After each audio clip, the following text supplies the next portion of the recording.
Welcome to Voices of the Community, which explores critical issues facing Northern California communities. We introduce you to the voices of community thought leaders and change makers who are working on solutions that face our fellow individual community members, neighborhoods, cities, and our region. This is George Koster, your host. This episode is part of our series exploring COVID-19's impact on nonprofits and small businesses in the San Francisco Bay Area. Back in April of 2020, when we decided to create this ongoing series on COVID-19's impact, first on nonprofits and then on small businesses in the San Francisco Bay Area, we, like you, had no idea how long the pandemic would go on and what the health and economic impact would be in our community. With vaccinations increasing, COVID-19 cases and deaths decreasing, we're now moving into the summer of 2021 with the reopening of the economy and all of the uncertainty of our ever-changing indoor and outdoor, vaccinated and unvaccinated protocols, and the politics that will drive how we all come back together as a unified or fractured community. We will continue to shine a spotlight on the nonprofits and small businesses that make up the fabric of our community, along with the founders and staff who are struggling to deal with the impact of the COVID-19 pandemic on their operations, services, and sustainability until we can all get to the other side of the pandemic. Along the way, we will also share with you all the amazing solutions that our nonprofits, small businesses, foundations, and government leaders are working on to help us all get to the other side of the pandemic and come together to rebuild our communities with more economic, social, and environmental equality. One of the things the pandemic did is kind of show us that we're interconnected in the air that we breathe, and it has an impact, right? And what it means to leave people homeless means it also is a risk to you, because if we're talking about folks not being able to shelter in place, maybe if you get sick, there's not an ICU bed for you. It just created this connectivity between us all that I don't think existed before in a very tangible way. This is the Executive Director of the Coalition on Homelessness, Jennifer Friedenbach. In this episode, we continue with our theme in featuring voices of nonprofit community leaders who are working on solutions for our thousands of unhoused neighbors, how the pandemic has impacted their work, and what solutions they see coming out of the pandemic to support their work and the unhoused community members they work with. I'm joined remotely by the Executive Director of the Coalition on Homelessness, Jennifer Friedenbach, and Street Sheet Editor, Quiver Watts. Thanks for being here, Jennifer and Quiver. Thank you so much for having us. So I'm a subscriber/reader of Street Sheet, which I love a lot. And Jennifer, I've been following all of your wonderful work for many years, pushing the system as hard as you possibly can, which is great. I'm so glad we could carve out the time to host both of you on the show. So I'd love to begin with, Jennifer, having you provide the audience just an overview of the Coalition on Homelessness, your various programs, and the research pieces. So the Coalition on Homelessness does something called community organizing, which was kind of made famous by Barack Obama. A lot of folks didn't necessarily know what that was, but what it is pulling people together with a common interest in trying to alter relations of power and address systemic change. In our case, it's really focused on homelessness. And we're about a 30-year-old organization founded by some unhoused folks and frontline service providers who are really frustrated with the lack of participation of homeless people in the crafting of solutions to homelessness, and pretty frustrated with the response to homelessness, which was primarily like, this is an emergency thing, let's open up some shelters, and not really getting at the systemic causes of homelessness. And so that's what we try to do. And we do outreach regularly to unhoused people and get their input on what we should be fighting for and try to get them engaged in these struggles. About half our staff have experienced homelessness, and our board, et cetera. And we basically take that input, create goals that we're working towards, and build campaigns around them using a variety of different tools, whether it's organizing protests or organizing hearings or writing legislation or doing lawsuits or doing research and releasing reports. We also have a newspaper, Street Sheet, that is written primarily by unhoused folks and is the longest continuously published street newspaper in the U.S. with the largest distribution, and something we're really proud of. And it has artwork, poetry, articles, really trying to express to folks what, from the street perspective, from unhoused people's perspective, what is going on about homelessness. Jennifer, staying with you for a second, some of your research projects now, I know one of the ones that you worked pretty extensively on was the Compassionate Alternate Response Team research piece. Can you share just a little bit about that? Yeah, I would love to. So, for years, we've been focusing on two things. We've been focusing on trying to, of course, end homelessness and create permanent solutions to homelessness, but also try to protect the folks who are forced to live on the streets. And the response from San Francisco has been primarily a police response, kind of moving people around at best or criminalizing folks and ending up in jail. And we really have been working on trying to shift away from that. And this latest, in a long string of different changes that we've been able to achieve is to halt that police response and have an alternative team that is made up of folks with lived experience of homelessness that goes out. And when someone calls the city, let's say I'm in my house and someone's blocking my doorway and I'm nervous about, for whatever reason, maybe I'm a single woman or whatever, I'm about opening the door, I can call this team or I can call 311 or 911 and this team will be sent out and they will very compassionately try to address the issue that's being called about in a way that's effective. So let's say the person really would like to go to a sobering center. They'd be able to provide transport and bring the person to the sobering center. So really trying to address the issue in a real way, hopefully moving towards getting that person permanently off the streets as opposed to just moving them from corner to corner to corner, which is what the police engage in. So that's the basic idea. And it's modeled off of a program in Eugene, Oregon called Cahoots that's been very successful for several decades doing just that. Thank you. Turning to you, Quiver, so you're the editor and now producer of your own podcast as well. Could you share with the audience a little bit of Street Sheet? So we've actually been back in print for a while. We have been printing for most of the last 30 years with a brief few-month break at the onset of COVID. We reduced from sending out issues twice a month to once a month, and this is our first month back with 2 issues a month. So we have somewhere around 20,000 issues right now that are going out, which is mostly content created by people with lived experience of homelessness and frontline advocates who are working with homeless people to address the systemic causes of homelessness. And an important part of our paper is that we really trust the leadership of people with lived experience and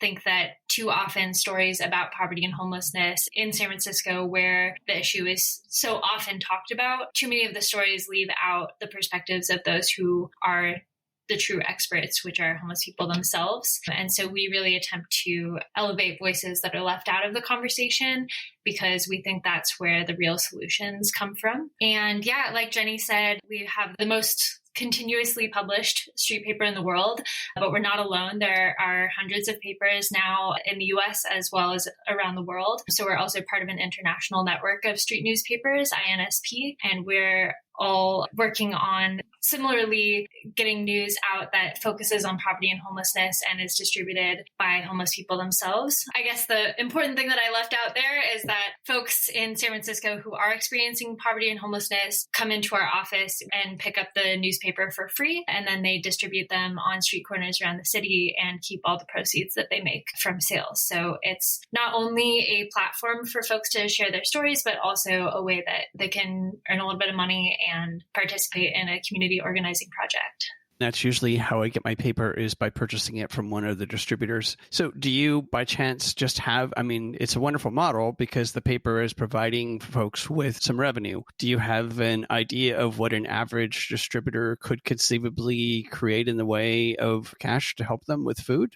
It really varies. Actually, one of the big changes in the last few years that I've been working here is that we started offering a cashless payment program. And so, especially now in this high-tech era where there's lots of folks in San Francisco who aren't carrying cash, they can actually pay vendors using Venmo. Whereas before, we didn't have a very good idea of how much people were making. We can kind of look at the numbers a little bit now of like what's coming in on Venmo and see some people are maybe making snack money off of it, $10, and we have others who make upwards of $2,000 a month off of paper sales. So for some people, it has meant the difference between being on the streets and being in a SRO room or even in permanent housing. I was reading in I think it was the February issue about the gentleman, I think it was Bill, who was really pushing you guys to go with the Venmo account. Yeah, Charles. Yeah. Sad to see him pass. Absolutely. So turning to both of you, this is a question I've been asking everyone over the last 15 plus months of doing this, and that is really, how has the pandemic impacted the operation of both Street Sheet, but also the Coalition on Homelessness? Let's start with you, Jennifer.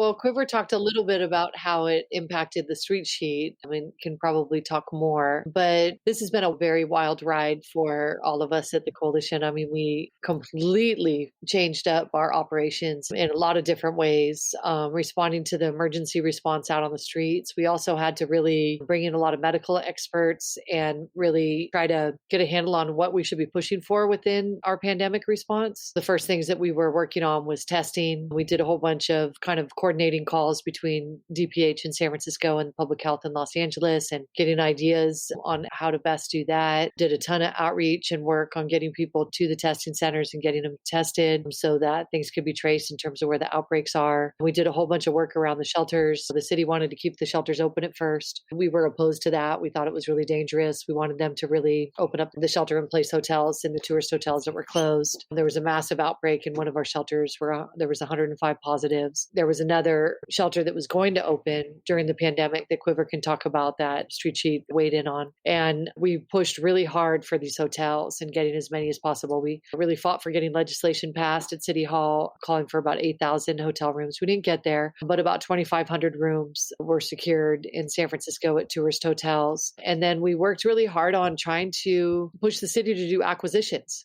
and released a report on that, did a whole bunch of campaigning around that, to kind of this unique moment where this opportunity to buy hotels, to permanently acquire them, to turn them into studio apartments, to acquire other kinds of housing, to be able to have subsidies for people to use in the private market because there was openings in the rental market that we hadn't seen before. So just tremendous shifting and us having to be nimble and working really hard. That said, for folks out on the streets, those who were not lucky enough to get a SIP hotel, it's been very, very brutal. Not having access to water, to their regular routines. A lot of the food sources were cut off, not being able to use bathrooms in cafes, et cetera. So a lot of our work was also focused on just trying to get those basic necessities to people that they needed through different social networks and trying to mobilize our contacts in communities when people were bringing folks water. And I mean, San Franciscans really stepped up and really, really helped the unhoused community. Eventually, the city kind of provided some of this stuff, but what we kept hearing over and over from folks is that they felt like the city was leaving them there to die. So it's been very rough. We're seeing some light at the end of the tunnel, but it's been very rough. Yeah, absolutely. I think it has been a very challenging year in a lot of ways for Street Sheet, especially in the first few months of the pandemic when we went out of print. It felt like such a huge loss, not just for folks that read the paper, but especially for our vendors who were suddenly without an income. And we made the decision primarily because we were under a shelter-in-place ordinance. And even as vendors were going out and trying to sell, people weren't even stopping. So there was a very sudden loss of income for the hundreds of folks that rely on Street Sheet sales. Fortunately, going back to printing once a month has been helpful in rebuilding our community and rebuilding that base of income for folks, but it's nothing like it was before the pandemic, even still. Our distribution numbers have fallen dramatically. Our vendor base has dropped off somewhat. And so it's definitely been a challenge. And then the flip side is that I think a lot of the work that we've done in the last year and a half has really been more impactful and meaningful than I could have anticipated. And we were lucky enough to be approached by a frontline service worker at the Moscone Center mass shelter that had been planned to open, who shared with us some very damning photos of the floor plan where people would have been sleeping on mats even less than 6 feet apart with no spacing and sharing bathroom facilities. And so within 24 hours of us releasing those photos and that story, the city had announced a shift away from that plan and started opening hotel rooms. So that was a huge win this year. We also, I think, have done a pretty good job of covering and translating the vast number of challenges for homeless folks and like rapidly shifting policies from the city into clear timelines that Jenny has helped work on that sort of track this moment in time in a way that is clear and digestible for folks, as well as just being a platform for information about COVID and testing and vaccinations and that sort of thing, especially in the Tenderloin, but around the city. So it's been a hard year, but it's also been a really important year for Street Sheet. Thank you. Great insights. So Jennifer, turning back to you. So now here we are in what I consider to be our kind of pseudo-normalcy, if you will, where we're all magically coming back. And it lasted for less than a month, right? Where all the numbers have jumped 70% in 2 weeks. How is the coalition coming back in this reopening? Yeah. So for us, a lot of the work can be done remote except for outreach. And outreach, if it's outdoors, of course, a lot safer. I mean, there's this kind of natural thing that happens outdoors. It's actually protected a lot of unhoused people. It's not the case as much with Delta because it's so transmissible. So I think like any other workplace, we're trying to get to 100% vaccination. And if folks are vaccinated, it makes things a lot easier in terms of coming back into the workspaces. A lot of our staff are making kind of different decisions around that, but there's things that are lost in community organizing. A lot of it is about relationships and building relationships with folks out there. So those interpersonal connections are really important and those are coming back and we're slowly trying to build back to the place that we were before. A lot of the focus in terms of specific COVID related work is focused on trying to get folks vaccinated. And there's, of course, community members that are resistant to getting vaccinated and providing them with information on that. But then there's also people who logistically it's difficult for them. And so we're trying to work out those logistics and make sure that they can get vaccinated. So we have like a project where we're paying people who are peers to go and talk to their other peers and help them get vaccinated. And that's been pretty successful. Staying with you, Jennifer, you've been there for a while, working uphill, pushing the proverbial rock up the hill each day. What do you feel has been the biggest impact that the coalition has had on changing people's perception, if you will, having an impact on helping our unhoused community members, changing city policy, et cetera? I think our biggest, and we haven't yet seen all the fruits from this, but is most definitely Prop C. And it's an initiative we put on the ballot that we authored, gathered signatures for, and then pushed through. We had over 300 unhoused folks that were calling over 90,000 voters and knocking on over 30,000 doors, and had a huge volunteer effort as well among housed people. And basically what it does is it taxes on average about 0.5% corporate income over 50 million. So it doesn't kick in until the 50th million. And it brings in about $300 million a year. We were held up in court for a couple of years. We also fought in the court case. We won the court case. So this has been kind of a prolonged struggle. And then there's an oversight body that we're a part of and did an investment plan. All of this is about to be finally approved by the Board of Supervisors and then signed by the mayor. But it's going to be about 4,000 exits out of homelessness for folks. It's going to be almost 1,000 new treatment beds, over 1,000 new shelter beds, huge prevention efforts, which is really key, really keeping people in their homes so they don't lose their housing and don't have to experience homelessness to start with. And so that's a big part of it as well. And luckily, the funding, we really carefully crafted it. They only can spend it on those 4 things. So they can't spend it on other stuff. But the city still tries. And so there's a lot of struggle there. And even within that, there's a lot of choices to be made. And we've been really working hard to center unhoused people's experience in this process. First, we did a big report where we did a 200 question survey of about 600 unhoused people. And then we did these listening sessions with about 800 unhoused people. All of that kind of formulating the basis for the recommendations on the investment plan on how to spend the money. So for the most part, everything that's being rolled out is in alignment with what unhoused people would like to see, which for us is incredibly important because we want to make sure that the money's used very wisely and is not wasted on stuff that is not going to make a tangible difference in the lives of unhoused people. Thank you. Congrats on Prop C and staying with it all the way through. I've been tracking it. It's an amazing effort. And Quiver, turning to you, what do you feel has been the biggest impact of Street Sheet on our unhoused community? But also, I think most importantly, it provides a wonderful educational tool.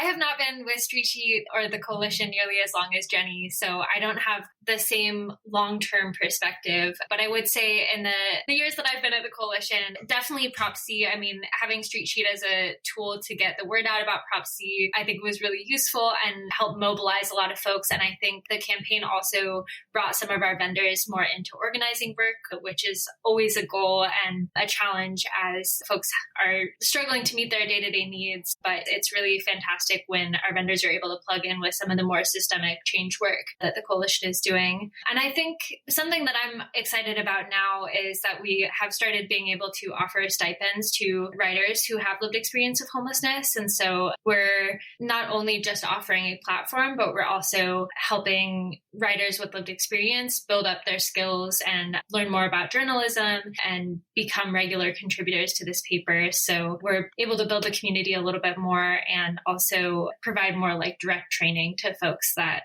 are interested in submitting their stories, submitting articles and artwork and that sort of thing. And I think that's a really fantastic aspect right now. So it's as much an employment opportunity as skills training to have your voice heard.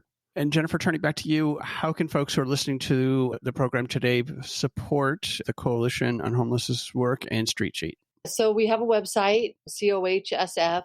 It's the initials for Coalition on Homelessness, San Francisco.org. And folks can donate on that site. There's also information on our working groups. We have a staff directory that kind of outlines the different areas of our work. And people can email staff and say, hey, I'm really interested in getting involved in your human rights work. How can I help? And it's really very much a collective effort. I mean, a lot of what we've been able to achieve, we would have been able to achieve without community support. I mean, it just wouldn't have been possible. And so whether that's donors, whether that's people who are volunteering and doing all these different things. I mean, if we look at CART, which was how we kind of started the conversation, we had about 50 different folks that were involved in that. And then part of it was researching literally every similar program on the planet that did alternatives to policing, looking at their models, combing through, doing phone calls and interviews with folks that run it, and then kind of pulling out all the best practices and advice, and then people doing research on dispatch and combing through thousands of pieces of paper, looking at the dispatch protocol and how things would need to change as calls are coming into the city. So that's an example, but that's how we do it. Whereas staff people, we're kind of the center of the wheel and sort of making sure and orchestrating and facilitating everyone's involvement, but it really is a big community effort.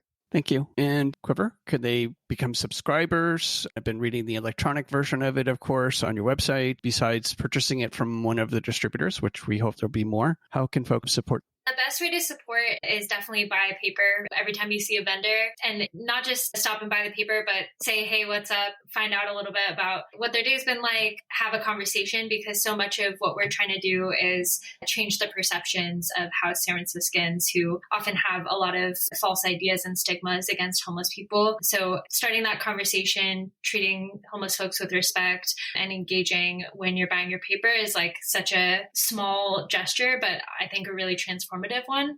I would say also there's lots of ways to plug in. So if you are a person who has lived experience of poverty and homelessness and have ever considered writing either journalism or just your own story, or you're a poet or you're an artist, please feel free to reach out, submit content to us. We love publishing stuff from our community. And something that I failed to touch on earlier when you were asking about the highlights of Street Sheet during my time here, something that I've really been trying to do in our recent issues is to call attention to intersections between poverty and homelessness and other issues, because I think so often homelessness is thought of as an isolated political issue and not as something that impacts the lives of many, many people across a lot of different identities. And so most recently, we had a disability justice issue that was written and created entirely by people who are disabled or mentally ill. We've done a couple of sex worker issues that are all content created by sex workers. And right now we're working towards an immigration issue that'll be coming out in October to sort of explore the ways that homelessness impacts a variety of different communities. So plugging in with that, reach out to me if you want to create art or stories, contribute in that way. And then, check us out online, streetsheet.org. You can read our online edition, and you can also listen to our podcast. And staying with you on the podcast, so now you're producing a podcast. Can folks get that in their usual spots as far as Apple Podcast, et cetera? Yeah, we're everywhere that you get podcasts, I think, except for Amazon, because we take issue with Bezos. I can't imagine why you would. So staying on the idea of podcast, someone who might be listening to the show because they're listening to a podcast and they wanted to help you, because I know you're one person trying to do it all, and I know how much time and effort goes into creating a podcast. So if someone wanted to volunteer to be an editor or help you do recording or engineering, how could they do that? Yeah, absolutely. Email me. I'm qwatts@cohsf.org, and that's for Quiver Watts, qwatts@cohsf.org. Always looking for volunteers. And if you have a skill that we haven't listed on our website that we're looking for, still reach out. We're always down to help plug you in. And if you have experience doing interviews, if you have experience doing audio editing, if you contribute a song, we try to play music on every episode. So there's lots of different ways that you can plug in.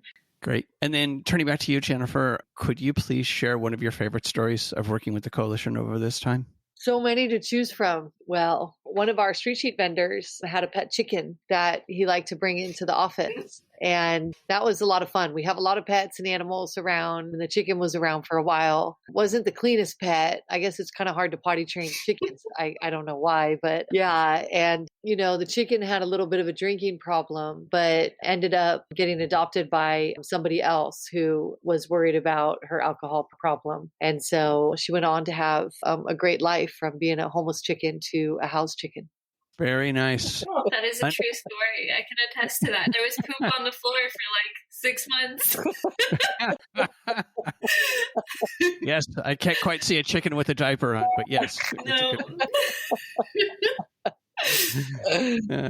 So final question for both of you. I'm going to start with you, Quiver. So what would you say are some of the positive things that have come out of this pandemic to support the work of Street Sheet and really increasing the awareness of our unhoused neighbors and all the issues? Yeah, definitely the silver linings are hard to see sometimes, but there has been a lot of transformation during the last year and a half. More folks have been signing up to do mutual aid. I think actually engaging with homeless people. We've had a lot of folks who've stopped to film and report back when they see encampment sweeps happening. There have been a lot more people reaching out wanting to volunteer with the organization. We now have a copy editing team. It's like 5 people that help with the copy editing of the paper every month. Just a lot more energy, I think, because people have some time as they're working from home, and also because it may have been easier in the past to somehow look away from the injustices of capitalism and the way that homeless people have been treated in San Francisco. But it's really difficult to grapple with or look away from the violence being done to people left on the streets during a global pandemic, where the main message from the city is shelter in place, stay at home, and thousands of people have no place to go. So I think for a lot of people, this is illuminated an issue that has been our focus for a long time. And I hope that that continues after the pandemic is over, that it actually was never just for people to be on the street. The pandemic may have made that more obvious, but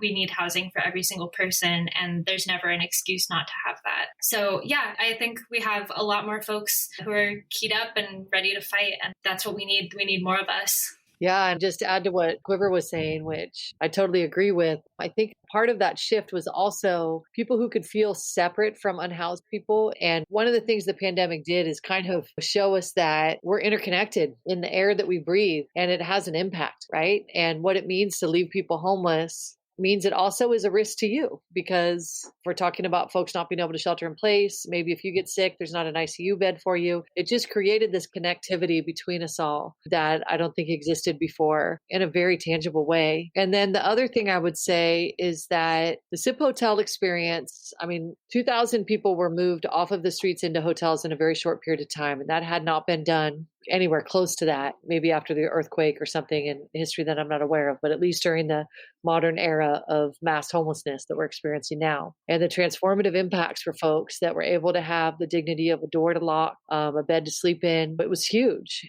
And we would have never even thought about hotels or student housing or any of these sites as possible housing. And so it opened up this whole opportunity, and it opened up real estate options that I mentioned earlier. And so I think that's the second piece of the silver lining, is housing opportunities that didn't exist previously. That housing is really healthcare. Housing is absolutely healthcare.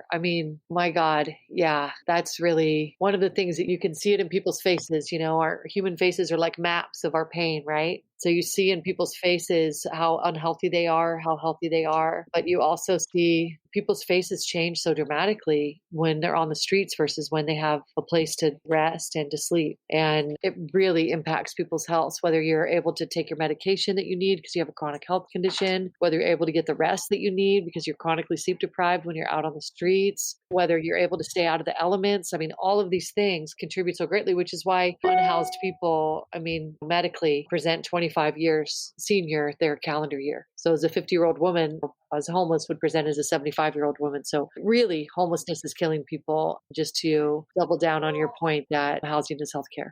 Thank you, Jennifer, for sharing the Coalition on Homelessness's work today, and Quiver for sharing about the publication of Street Sheet. We'll make sure that listeners have your contact information, website, and social media so that they can follow the Coalition on Homelessness. And of course, purchase and subscribe to Street Sheet, as well as listen to Street Speak podcast, and to get engaged in your work and to help our unhoused neighbors. Please stay safe and healthy as we work our way through this strange new pseudo-normalcy. Thank you so much for having us. Yeah, really thoughtful questions. Thanks for all of that. It was helpful just to even talk it through and remember everything that's happened. Yeah. That's it for this episode of Voices of the Community. You've been listening to the voices of the Executive Director of the Coalition on Homelessness, Jennifer Friedenbach, and Street Sheet Editor, Quiver Watts. To donate and find out more about the Coalition on Homelessness and to sign up to become a member, go to cohsf.org. And to read, donate, and participate in the publishing of Street Sheet and production of the podcast Street Speak, go to streetsheet.org. To find out more about other nonprofits supporting our fellow unhoused community members, please listen back to these informative and insightful interviews from our past shows. Donice and Chris from Lava May X share about providing showers and water in Episode 3. Sammy with Community Forward SF in Episode 5 tells us about housing and medical services. And Megan with Simply the Basics in Episode 16 talks about their hygiene bank in a pandemic. Doug from Huckleberry Youth Programs in Episode 19, as well as Demarie and Charles from At the Crossroads in Episode 29, tells us about their work helping our unhoused youth. In Episode 36, Mark and Martha with Hayes Valley Bakeworks share with us how they are providing culinary training to formerly unhoused community members to provide food to unhoused folks via Project Homeless Connect that you can hear more about in Episode 9. George and Kenneth tell us how Glide Foundation is supporting Tenderloin community members in Episode 42, and Kelly shares all of the work Tipping Point Community is doing to build more affordable housing in Episode 47. We really want to hear from you in our short listener survey, so please go to georgecoster.com and click on the survey button on the upper right-hand side of the homepage and provide us your feedback and insights. Please tune in to KSFP 102.5 FM on August 5th at 8:30 a.m. for next week's show, where we hear from the voices of Rebuilding Together San Francisco on helping our seniors through a pandemic, and the East Bay Permanent Real Estate Cooperative's work on establishing affordable, community-controlled co-op housing and mixed-use projects. We hope that you enjoyed the insights, points of view, and personal stories from the voices of changemakers and their nonprofits and small businesses featured in this series. To find out more and get engaged with the nonprofits, small businesses, and staff members featured in the series, please go to my website, georgecoster.com, and click on Voices of the Community to find links to the extended versions of these interviews and to listen to the entire series. After listening to these stories, we hope that you will consider making a donation and volunteering to provide a hand up to your fellow community members. I want to thank my associate producer, Eric Estrada, and Casey Nance at Citron Studios, along with the wonderful crew at the San Francisco Public Press and KSFP. Voices of the Community is a member of Intersection for the Arts, which allows us to offer you a tax deduction for your contributions. Please go to georgecoster.com and click on the donate link to make a donation to help us provide future shows just like this one. While you're on our website, you can enjoy our archived past shows, which feature community voices working on solutions to critical issues facing Northern California communities. And you can sign up for our newsletter to find out more about future shows, as well as shows and events from the organizations that are included in our episodes. Take us along on your next COVID walk by subscribing to Voices of the Community on Apple Podcast, Spotify, and Google Podcast, or wherever you get your podcast. You can follow us on Twitter at George Coster, and we'd love to hear from you with feedback and show ideas, so send us an email to george@georgecoster.com. I'm George Coster in San Francisco, and thank you for listening.